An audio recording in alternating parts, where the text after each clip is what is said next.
Hi, kids. Hey, Hi. how are you? How are, Hey. I'm good. How are you? Good. Good. How's it Good. Wait. going? Are we on camera here or just? Yeah, we're on Yes. camera. Is that okay? Yeah, I didn't know, but yeah, sure. I, Sorry. I Should have should put on. Huh? I should have told you. You look great. You look amazing as Yeah. always. No, you're so sweet. I didn't know, but that's great. This How are you is guys? good. How are you? I'm good. Good. Good. Yeah. We're so psyched you joined us. This is my friend Malone. I met Malone I in know Easy Malone. Ski. You know I know. Malone already. Yeah. Yeah. I've Oh, met okay. Malone. Yeah, I met Okay. Malone a while ago. She At knows my Sunset. wife. Yeah, Mm-hmm. Sherry knows Christy, but Ingrid has never met Christy. So, Oh, you haven't? Okay. Yeah, yeah. Christy's amazing, and she's helped us with the EcoChallenge a lot. Okay. Now it's Yeah. all coming around. Right. Yes. How do Very you two cool. know each other? We know each other because Malone came to our camp in Portillo that Chris Davenport, that Shane used to coach, that you Yeah. came to. Yeah, Yeah. you've Yeah. been there. You Yeah. gave me a you gave me a dirty diaper for my birthday there. I did. I forgot about that. One Um, of the greatest birthday gifts I've ever gotten. oh yeah. Yeah. That probably was more Shane than me. Awesome. Well, we started a podcast like 6 months ago, and it's mainly Okay. focused on sustainability in the ski and snowboard industry. Okay, I love it. That's And amazing. also kind of like mountain culture, and I don't know, we try to keep it fun, but like highlighting cool people that are doing amazing work that people might not know about, which is why we're so Yeah. happy to have you here today. Well, that's um, nice. Thank you. yeah, but That's first I'd great. love for people to get to know a little bit about who you are, just Okay. because you're such an amazing person beyond all that you do with the Shane McConkey Foundation. Would you please tell us a little bit about yourself, growing up in South Africa, and then Okay. how did you end up in Tahoe? Okay. I actually wasn't born up in South Africa the first part of my life. I was born in Ireland in an adoption home. It's a little bit of a complicated story. A few years ago, actually, recently, I got a letter from a letter that my mom wrote to my godmother, and it really explained a lot that I didn't really know. And so it actually it made me understand why she was had me in adoption home, because she was scared that I'd come out looking like my birth father, and that would have made it really complicated to go back to South Africa at that time. So yeah, it was very difficult. And so then my mom actually married my birth father. He was from Iran, and so we moved to Iran. And then when I was 2, we left to go back. My mom and I left to go back to South Africa, and that's where she met my stepdad. He had 2 kids of his own, and then they had my little brother. And I was raised with my mom and my stepdad, and had a great life. Um, but I really was raised during apartheid, in the thick of apartheid. I don't know if you've ever read the book The Help or seen the movie The Help. Great, great movie, great description on what South Africa was really like back then. And I mean, similar, actually, even worse than that to a point, you know. And then, so I grew up in apartheid, and that was pretty hard to see. The older you got, the more you realized how bad it was. And then when I was 21, I decided to leave to go travel the world and find my birth father. So that's what happened. And then I guess then that's how I started my travels and finding Tahoe. So that's another long story. Uh, so when I was 21, I decided to travel the world and find my dad. And I would first work in countries, and then I would find a country that I love and stay there longer and work. Or if I didn't like it, then I would move on. And so eventually, during those travels, I found Switzerland and I found snow. And that was fantastic. And that's where I found the love for skiing at the time. And along that way, that's when I found my father, and he was in the States at the time. And so I changed my travels a little bit to go to the States. But I first stopped in Whistler and lived in Whistler and skied and worked, and also learned how to snowboard there. And then when I was in Canada, I learned that my father had gone back to Tehran, and at that time I was like, okay, I'm done. I've tried so hard to meet you, and he'd never done anything to meet me. And so I landed up strangely in Oakland, and these friends told me, they were like, "Have you ever seen Tahoe?" And I said, "No, I'd never even heard of it." So I drove on the wrong side of the road, wrong side of the car, got completely lost, and landed up in South Lake Tahoe.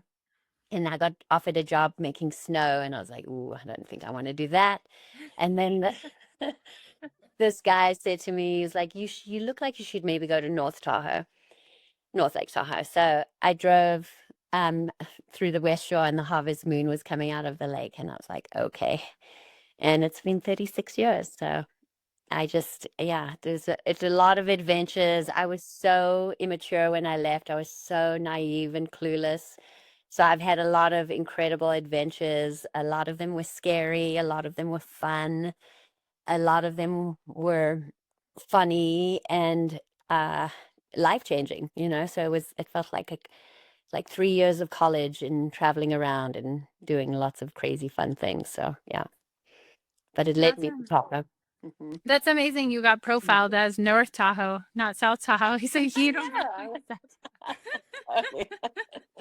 I know, it's pretty funny. Yeah, it's really funny. So yeah, So they really offered you were going to be a snowmaker, like on the I mountain. was. Snow. I Oh, was wow. going to be. I was going to be a snowmaker. I had to get up at 4 o'clock in the morning, and I was like, I did not know how to do that. We were young, and I was young, and no, that's not what you did in those days.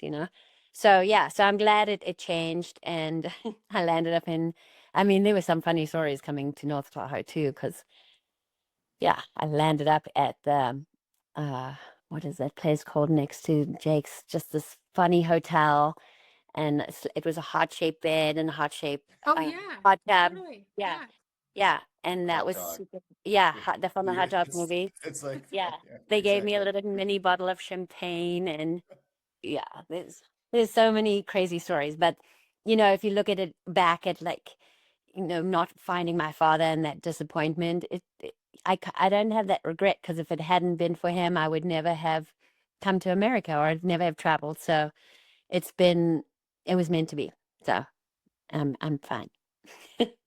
Moved That on. is an amazing story. Thank you for telling us. Yeah. Um, okay, well, so I have seen you once pick up a tarantula and like hold it in your hand. Like you practically kissed it. You might have kissed it. Probably. And it was like no big deal to you. And you were like, oh, growing up, I dealt with much gnarlier creatures in South Yeah. Africa. Yeah. And I also know that you're an incredible animal lover. So Yes. can you talk a little bit about growing up with, snakes in your yard and stuff, Yeah. and also your love of animals?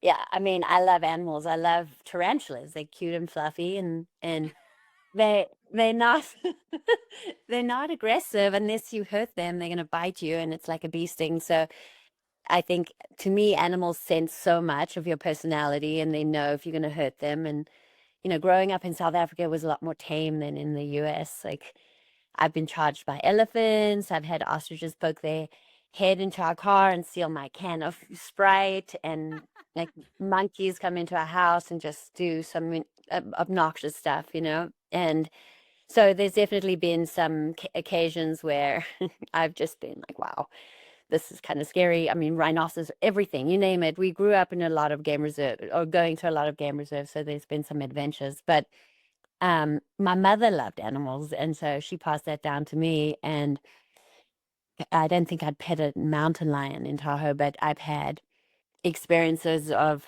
I've saved a seal on the beach that was tangled up in wire in fishing line, and I've helped there was a red-tailed hawk up in the bush up here, up the road here, once in the Manzanita, and he was stuck, and I took him out of that, and another red-tailed hawk. So I just feel like animals sense you, and they know when you're trying to help, and they're not going to hurt you if you're trying to help. And so many bears in my house, and that's mostly annoying. But I feel sorry for them, because we've kind of messed up their lives, by building too much. So yes, I love them with all my heart. It's a big part of my life. Yeah.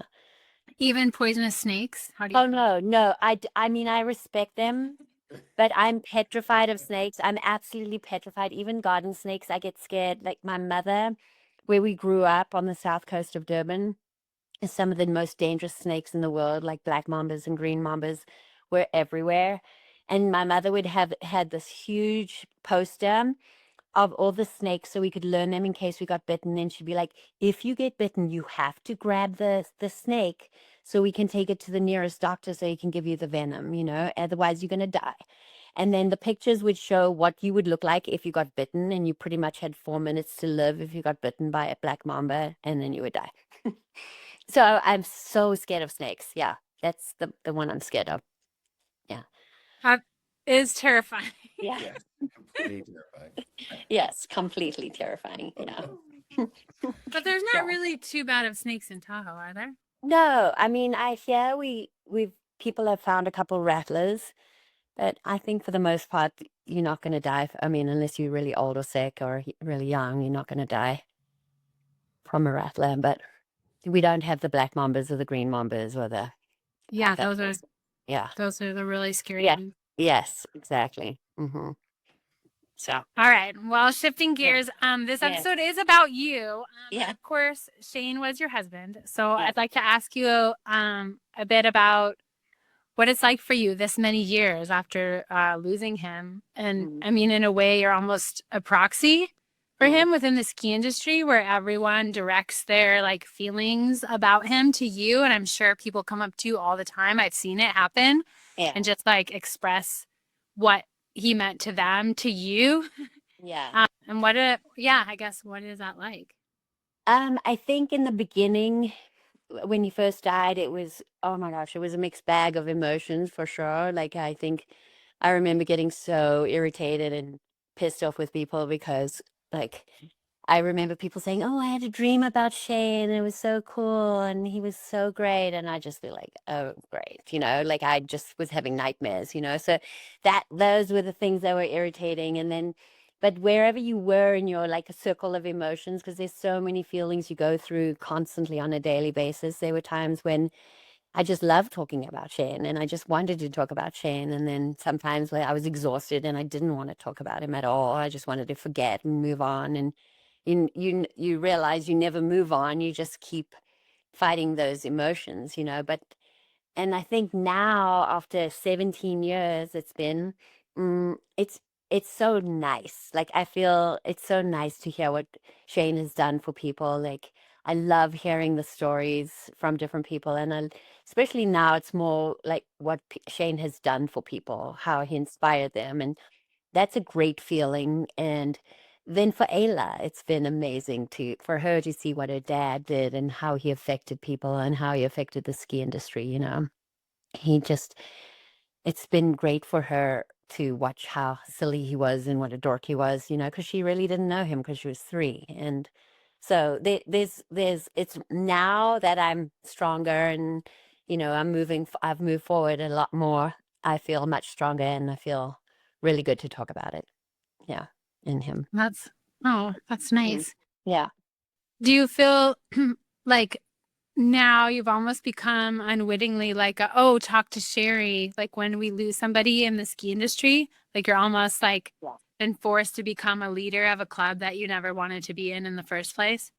Yeah, I definitely feel that, and I definitely want to help people or want to try help people, even though it's really hard to help people because you're in that storm and there's no getting out of that storm for a really long time, and I think the only thing I can do is give tools that help me and give the things that really help me. Sometimes they don't help those people. That some people, some people are religious or have different beliefs and they need that.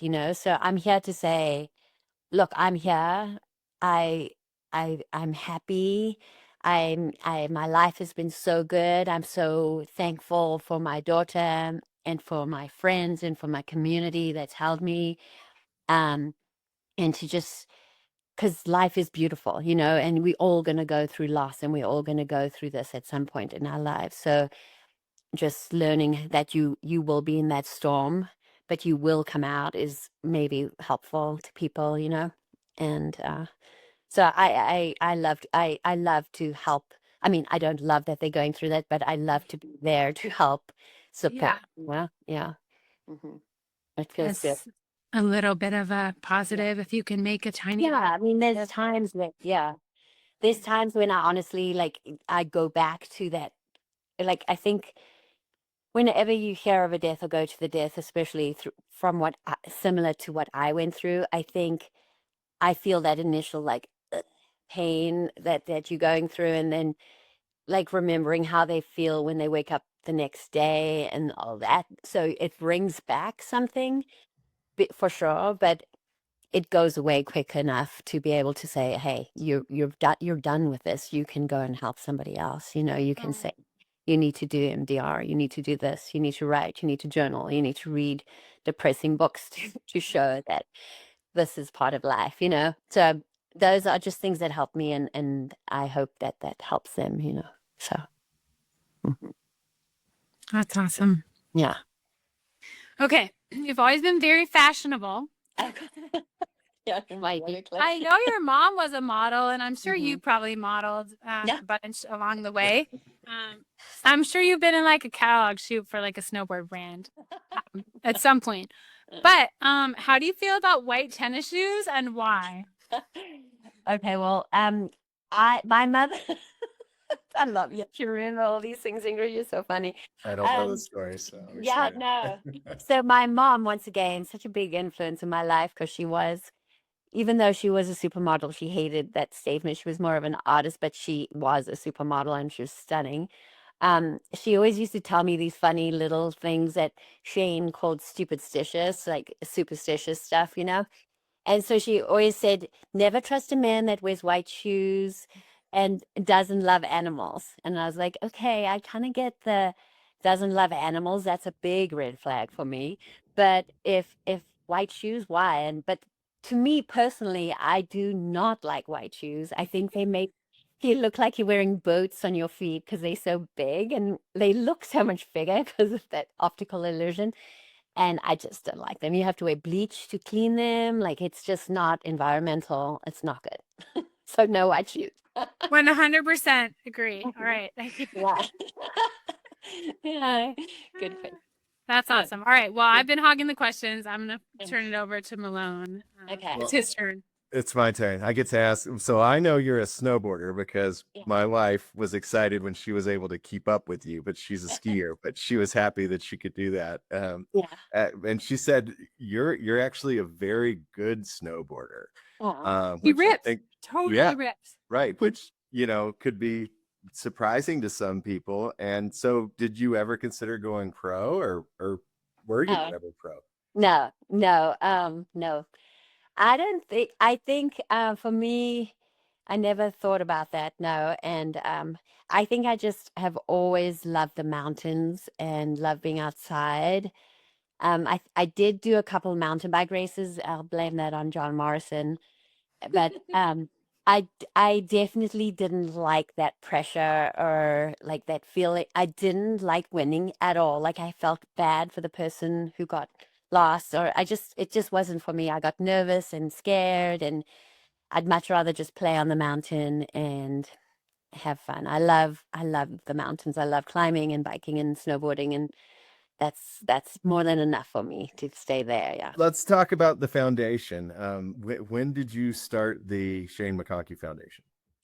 So about a year and a half after Shane died, I think I started feeling a little bit of pressure from people saying, what are we going to do on his anniversary? And I was like, oh no. And then I honestly felt pressure to do something. That's how it started, in all honesty. And then the minute I said, I want to start something, I had a group of incredible friends that came together, and like people from New York were like, yep, we'll get you started. And lawyers came in.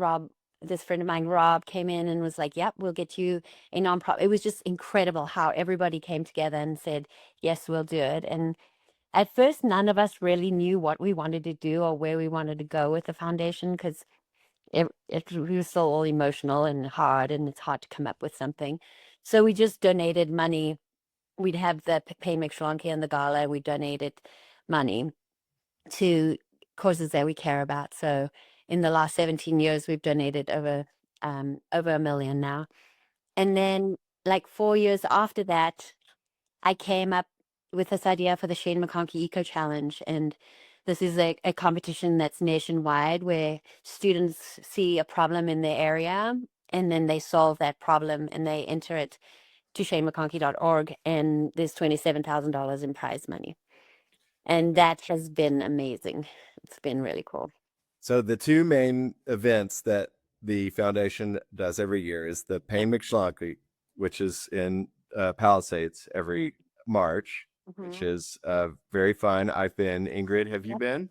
I've never been. It's always when you're traveling. Yeah, it's a tough time of the year. Yeah, but I want to go. I'll come maybe next year. I highly recommend it. I was bummed we couldn't go the past couple of years, but we were there in 24, I think. Yeah. So, and it sounded like this year was a bit of a change because they couldn't run it on KT, right? They had to go up Washisho or something.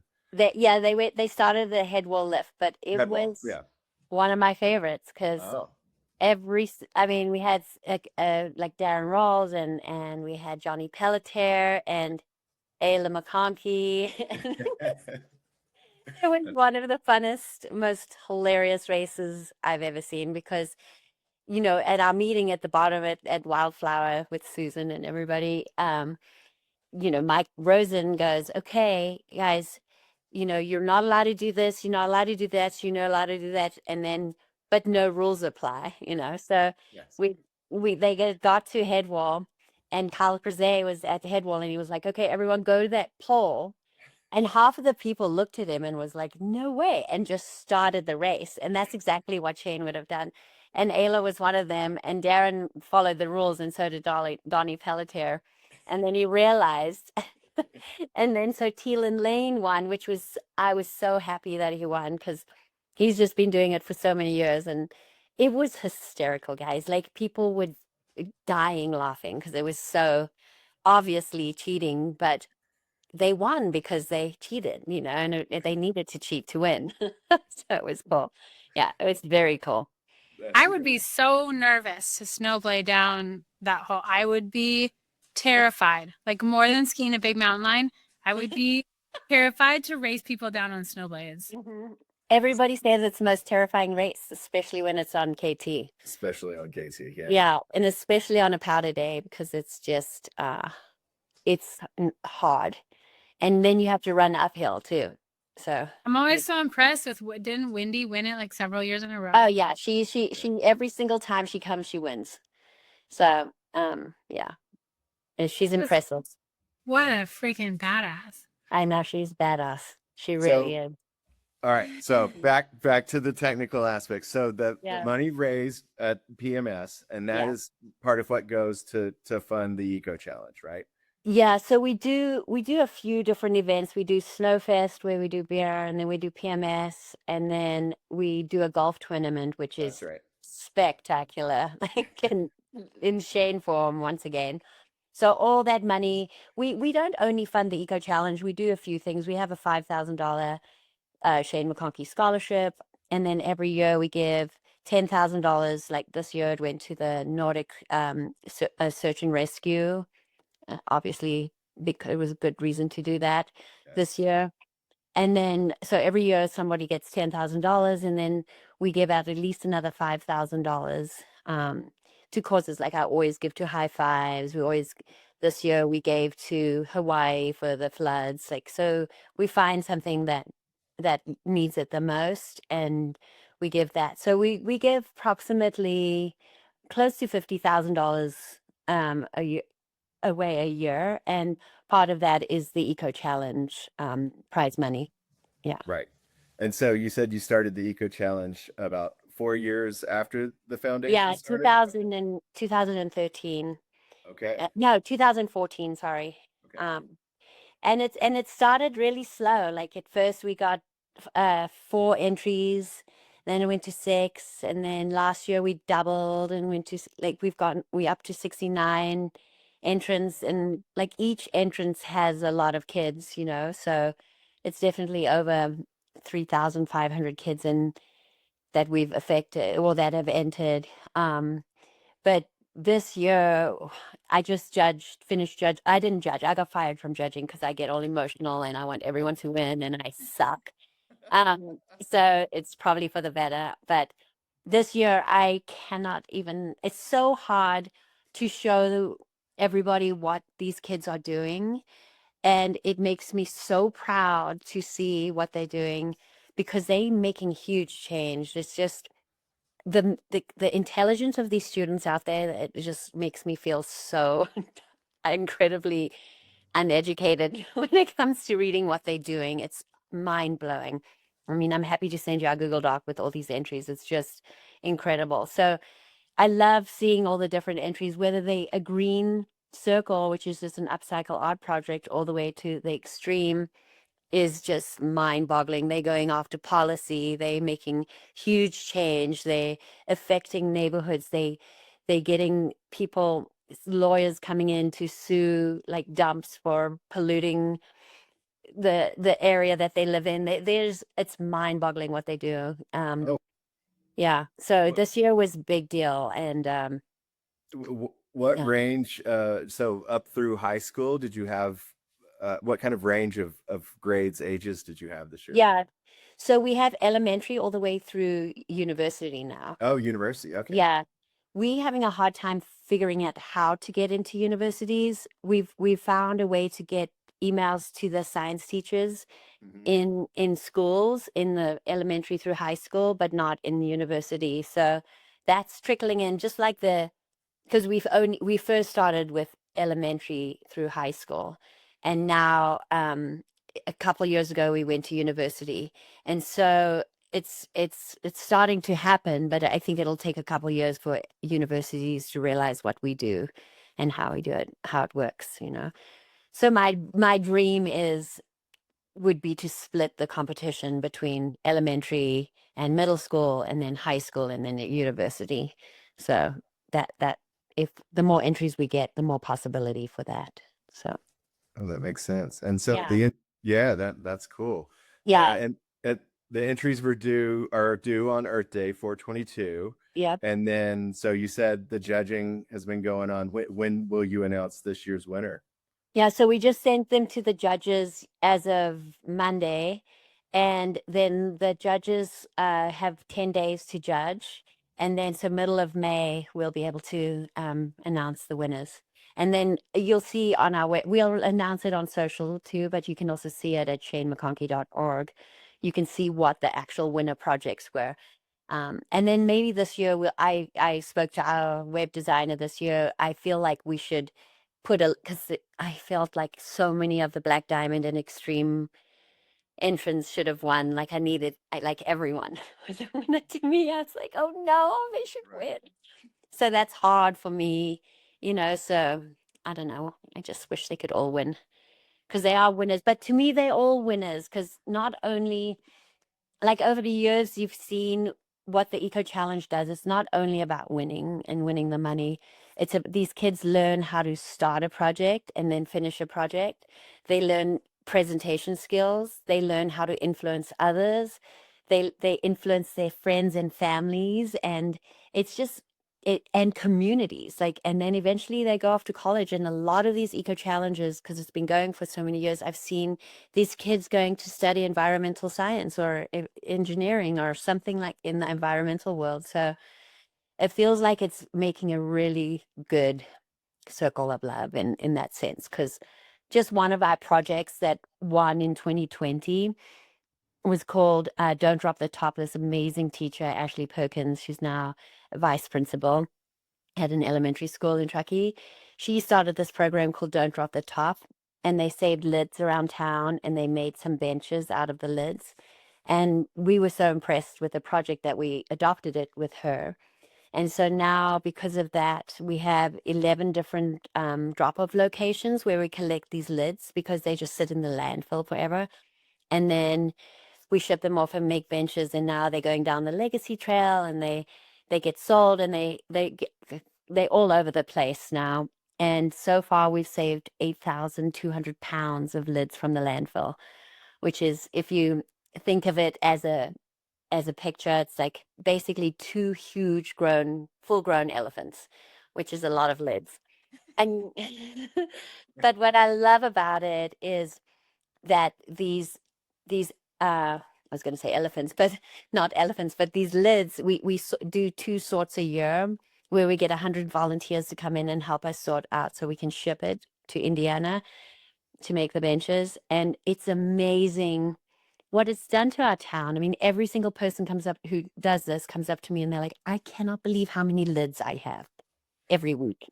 And they were like, I thought I was environmental. I have a million lids, you know. So it's really been a great program for our town to see what's going on with this recycling problem that we have in Tahoe, you know. So In a lot of mountain towns, yeah. Okay. yeah, One question. How many lids does it take to make a bench?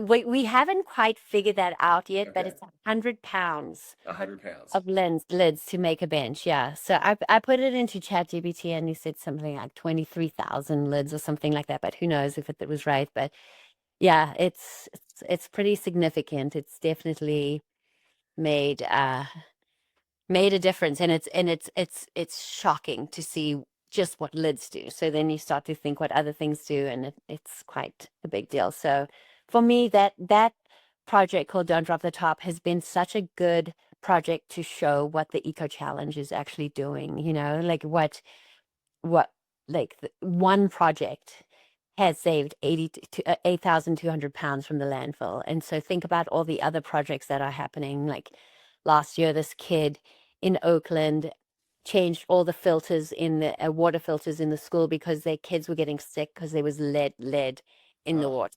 You know, so it's just so many little projects are just like, wow.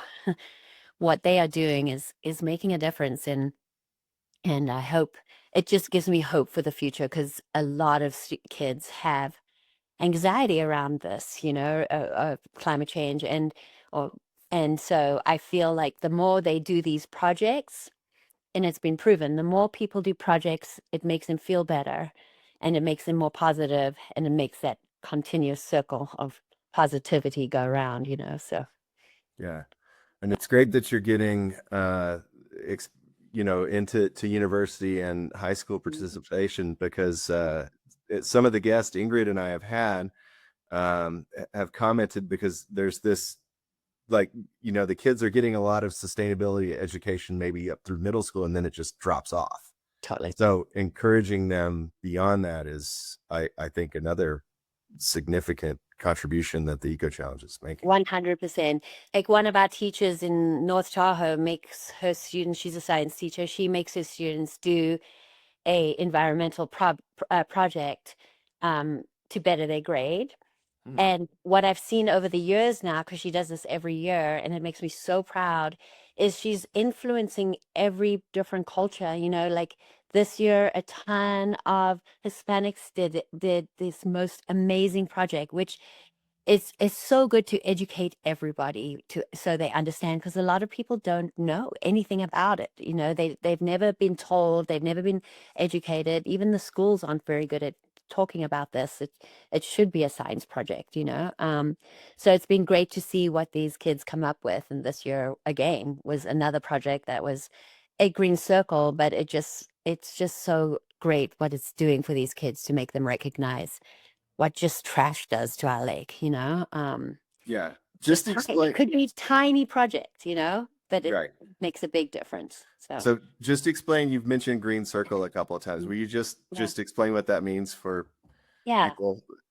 So for example, it's usually like an upcycle, doing art or picking up trash and making art with trash, just to show these kids what trash does and where it goes and where it is. So like, for example, one project that I saw today, this weekend, was these 2 little Hispanic kids made this huge poster or a picture with the Lake Tahoe filled with trash, and then they took lids round to make the shape of Lake Tahoe.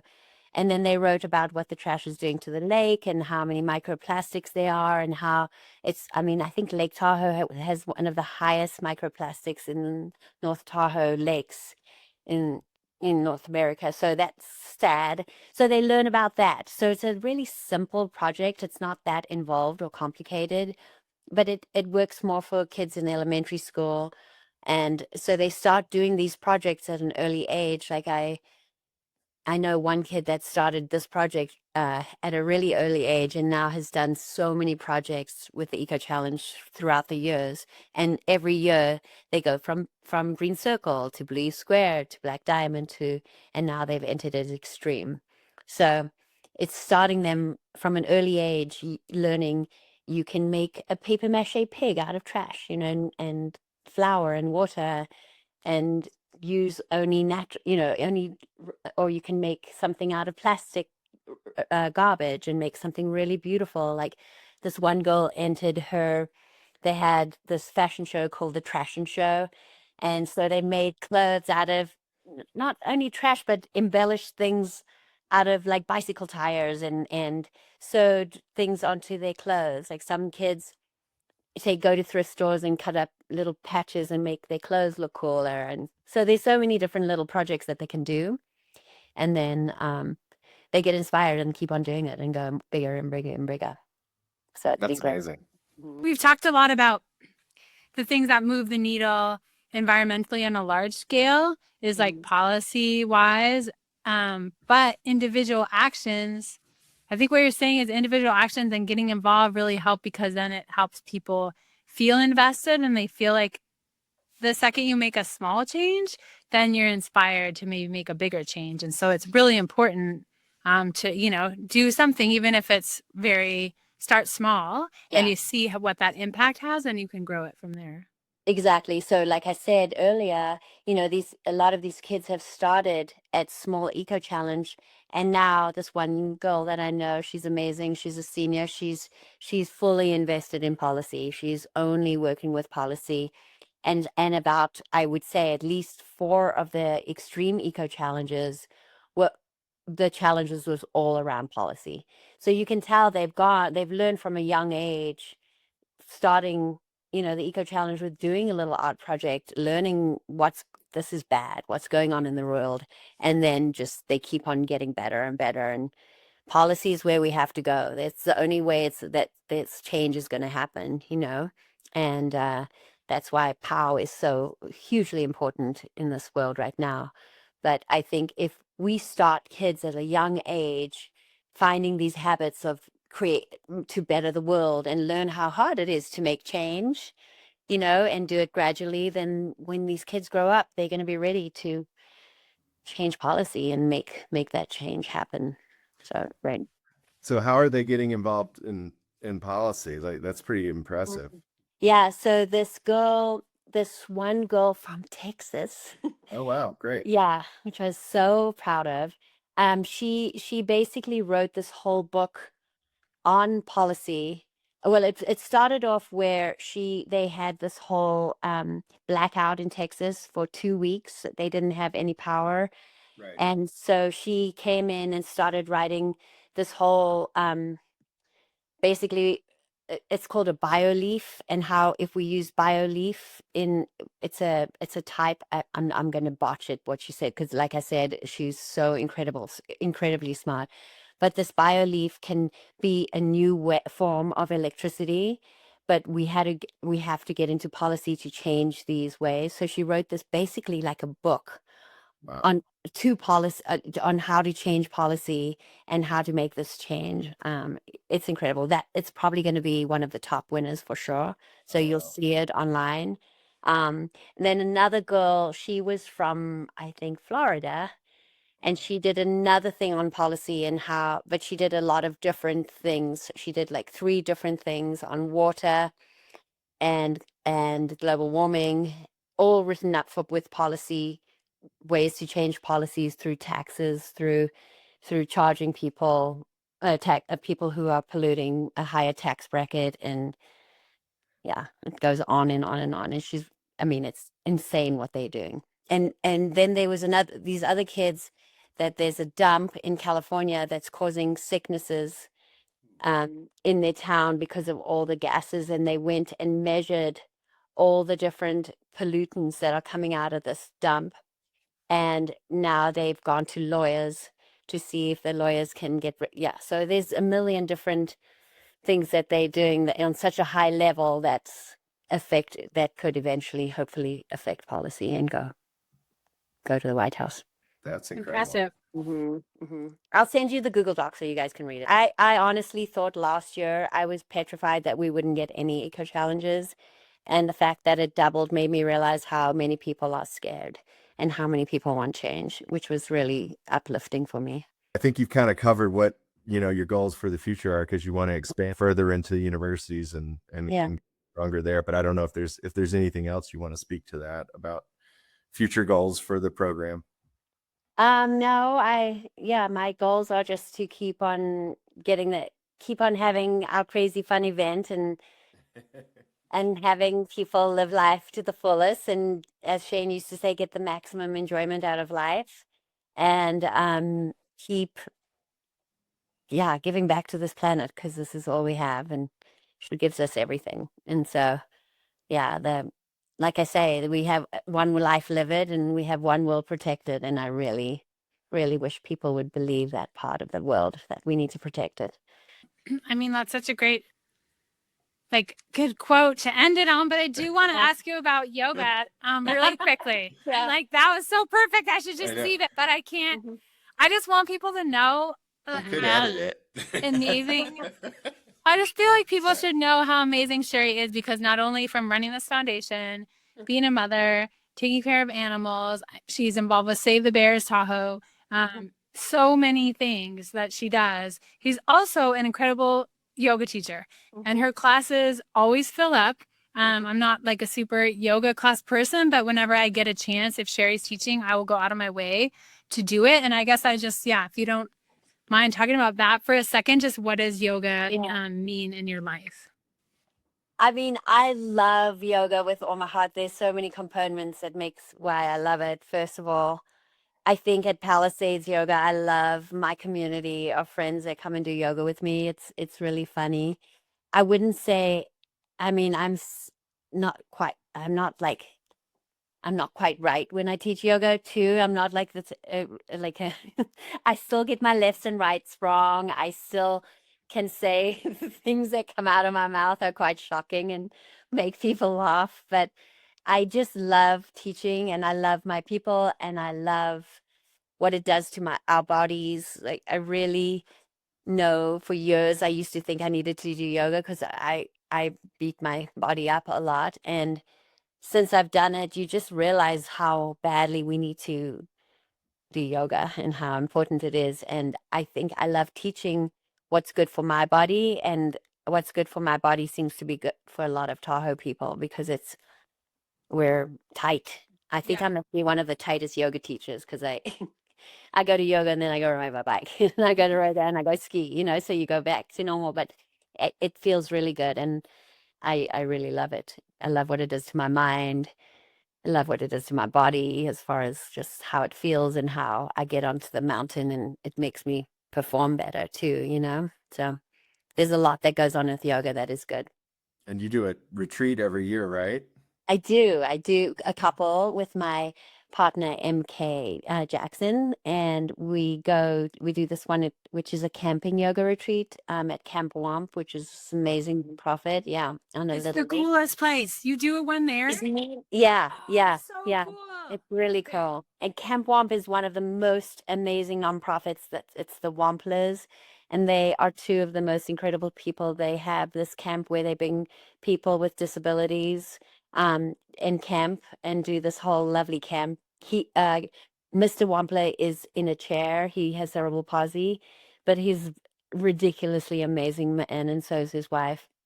And so we get to teach yoga there and do a retreat there, because they rent out their camping facilities there for us. And then we do a yoga retreat in Nicaragua, which that is out of this world. This place is beautiful. It's called Costa Dulce, and it's right on the beach, and you can surf, and the food's incredible. The people are incredible. The yoga spaces are out of this world, and it's a very much an eco lodge, and very simple and lovely. So those are the two I do. Yeah. Amazing. Well, thank you so much, Sherry. That was so cool. You guys. tell me Yeah, I appreciate it.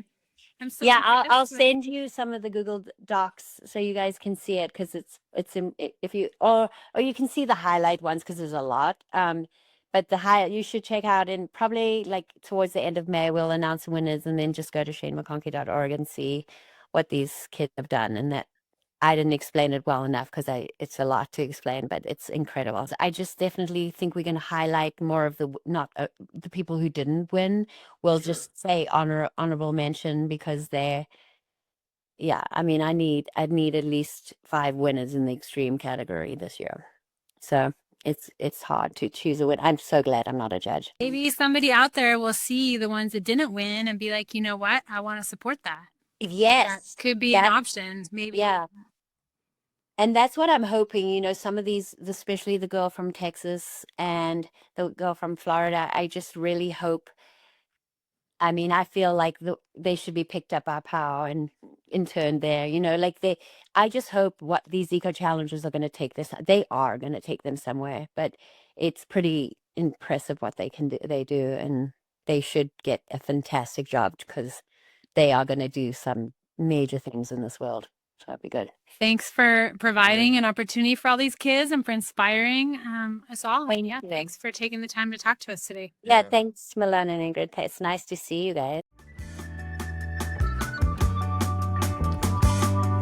Now we can all